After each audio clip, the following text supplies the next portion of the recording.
Hi friends, welcome back to our channel. ഇന്ന് ഞങ്ങൾ വന്നിരിക്കുന്നത് ഒരു പുതിയ ഐറ്റവുമായിട്ടാണ്. അതാണ് അവൽ മിക്സ്ചർ. വളരെ എളുപ്പത്തിൽ തയ്യാറാക്കാൻ പറ്റുന്ന ഒരു ഈവനിങ് സ്നാക്സ് ആയിട്ടും കഴിക്കാൻ പറ്റുന്ന ഈ ഐറ്റം എങ്ങനെ ഉണ്ടാക്കുന്നതെന്ന് നമുക്ക് നോക്കാം.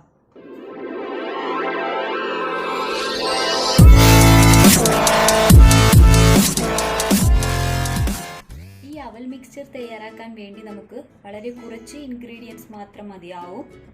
അവലും, കപ്പലണ്ടി, ചെറിയുള്ളി, വെളുത്തുള്ളി, കറിവേപ്പില, പിന്നെ ഇത് വറുക്കാൻ ആവശ്യമായിട്ടുള്ള ഓയിലും മാത്രം മതിയാവും. അപ്പോൾ ഇതെങ്ങനെ ഉണ്ടാക്കണമെന്ന് നമുക്ക് നോക്കാം. അതിനായി ഞാൻ ആദ്യമായിട്ട് ഒരു ചീനച്ചട്ടി അടുപ്പത്ത് വെച്ച് കുറച്ച് സൺഫ്ലവർ ഓയിൽ ഒഴിച്ചിട്ടുണ്ട്. ഇതൊന്ന് ഡീപ്പ് ഫ്രൈ ചെയ്തെടുക്കാൻ വേണ്ടി മാത്രം കുറച്ച് സൺഫ്ലവർ ഓയിൽ എടുത്തിട്ടുണ്ട്. സൺഫ്ലവർ ഓയിൽ ആയിരിക്കും നല്ലത്, വെളിച്ചെണ്ണ വേണ്ട. നമുക്ക് സൺഫ്ലവർ ഓയിൽ എടുക്കാം.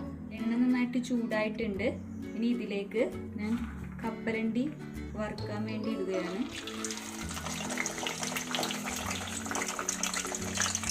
ഇതൊന്ന് മീഡിയം ഫ്ലെയിമിൽ വെച്ചിട്ട് കപ്പലണ്ടി ഒന്ന് വറുത്ത് പോരാം. കപ്പലണ്ടി നന്നായിട്ട് മൊരിഞ്ഞു വന്നിട്ടുണ്ട്. ഇനി നമുക്കിതൊരു പാത്രത്തിലേക്ക് മാറ്റാം. ഇതിൽ എക്സസ് ഓയിലൊക്കെ ഒന്ന് ഡ്രെയിനായി മാറാൻ വേണ്ടിയിട്ട് ഞാനൊരു ടിഷ്യൂ പേപ്പറിലേക്ക് കപ്പലണ്ടി ഇട്ട് കൊടുക്കും.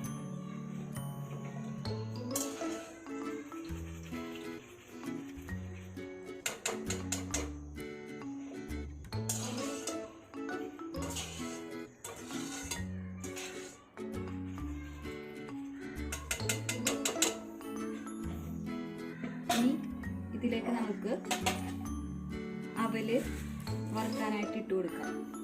അവല് പെട്ടെന്ന് തന്നെ മുരിഞ്ഞ് കിട്ടും. ഒരു 2-3 സെക്കൻഡ് മതിയാവും. നല്ല ക്രിസ്പി ആയിട്ട് വരും.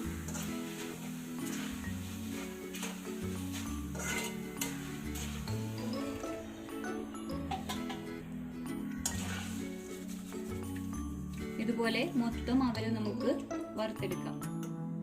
ഇനി ഇതിലേക്ക് നമുക്ക് ചെറിയുള്ളി ഇട്ട് കൊടുക്കാം. ഒരു 6 ചെറിയുള്ളി നീളത്തിൽ അരിഞ്ഞതാണ്.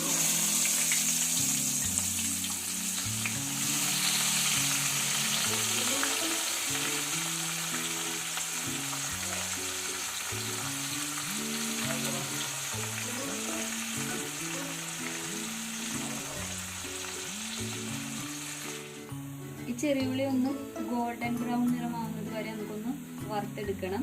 ചെറിയുള്ളിക്ക് പകരം സവാള വേണമെങ്കിൽ നമുക്ക് യൂസ് ചെയ്യാം. ചെറിയുള്ളി ആകുമ്പോൾ കുറച്ചുകൂടി ടേസ്റ്റ് ഉണ്ടാവും. ഇപ്പോൾ ചെറിയുള്ളി എല്ലാം നന്നായിട്ട് മുരിഞ്ഞു വന്നിട്ടുണ്ട്. ഇനി നമുക്ക് ഇതൊന്ന് കോരി മാറ്റാം. ഇതിലേക്ക് നമുക്ക് ഒരു 6 വെളുത്തുള്ളി നീളത്തിൽ അരിഞ്ഞതാണ്, അതും ചേർത്ത് കൊടുക്കാം. ഇപ്പോൾ വെളുത്തുള്ളി എല്ലാം നന്നായിട്ട് മുരിഞ്ഞിട്ടുണ്ട്. ഇനി ഇത് നമുക്ക് മാറ്റാം. ഇനി കുറച്ച് കറിവേപ്പിലയാണ്, അത് നമുക്ക് ചേർത്ത് കൊടുക്കാം. ഇനി ഇത് നമുക്ക് കോരിയെടുക്കാം.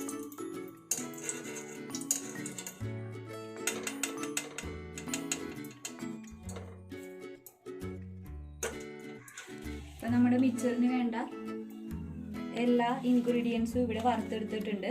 ഇനി ഇതിലേക്ക് നമുക്ക് ആവശ്യത്തിന് ഉപ്പും കൂടി സ്പ്രെഡ് ചെയ്ത് കൊടുക്കാം.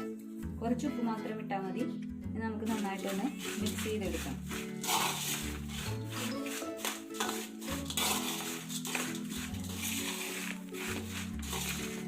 വളരെ ടേസ്റ്റിയാണ്, എല്ലാവർക്കും ഇഷ്ടപ്പെടും. ഈ മിക്സ്ചറിന് വേണ്ട സാധനങ്ങളെല്ലാം നമ്മൾ ഓയിലിൽ ഡീപ്പ് ഫ്രൈ ചെയ്തെടുത്തത് കൊണ്ട് ഇത് കുറച്ച് ദിവസം ഒരു എയർ ടൈറ്റ് കണ്ടെയ്നറിൽ കേടുകൂടാതെ ഇരിക്കും. അപ്പോൾ നമുക്ക് കുറച്ച് ദിവസം ഇത് എടുത്തു വെക്കാനും പറ്റും. അപ്പോൾ എല്ലാവരും ഇത് ട്രൈ ചെയ്ത് നോക്കണം. നിങ്ങൾക്ക് എല്ലാവർക്കും ഇത് ഇഷ്ടപ്പെടും. നിങ്ങൾക്ക് ഈ വീഡിയോ ഇഷ്ടപ്പെട്ടെങ്കിൽ ലൈക്ക് ചെയ്യുക, സബ്സ്ക്രൈബ് ചെയ്യുക, നിങ്ങളുടെ ഫ്രണ്ട്സിന് ഷെയർ ചെയ്യുക. Thank you.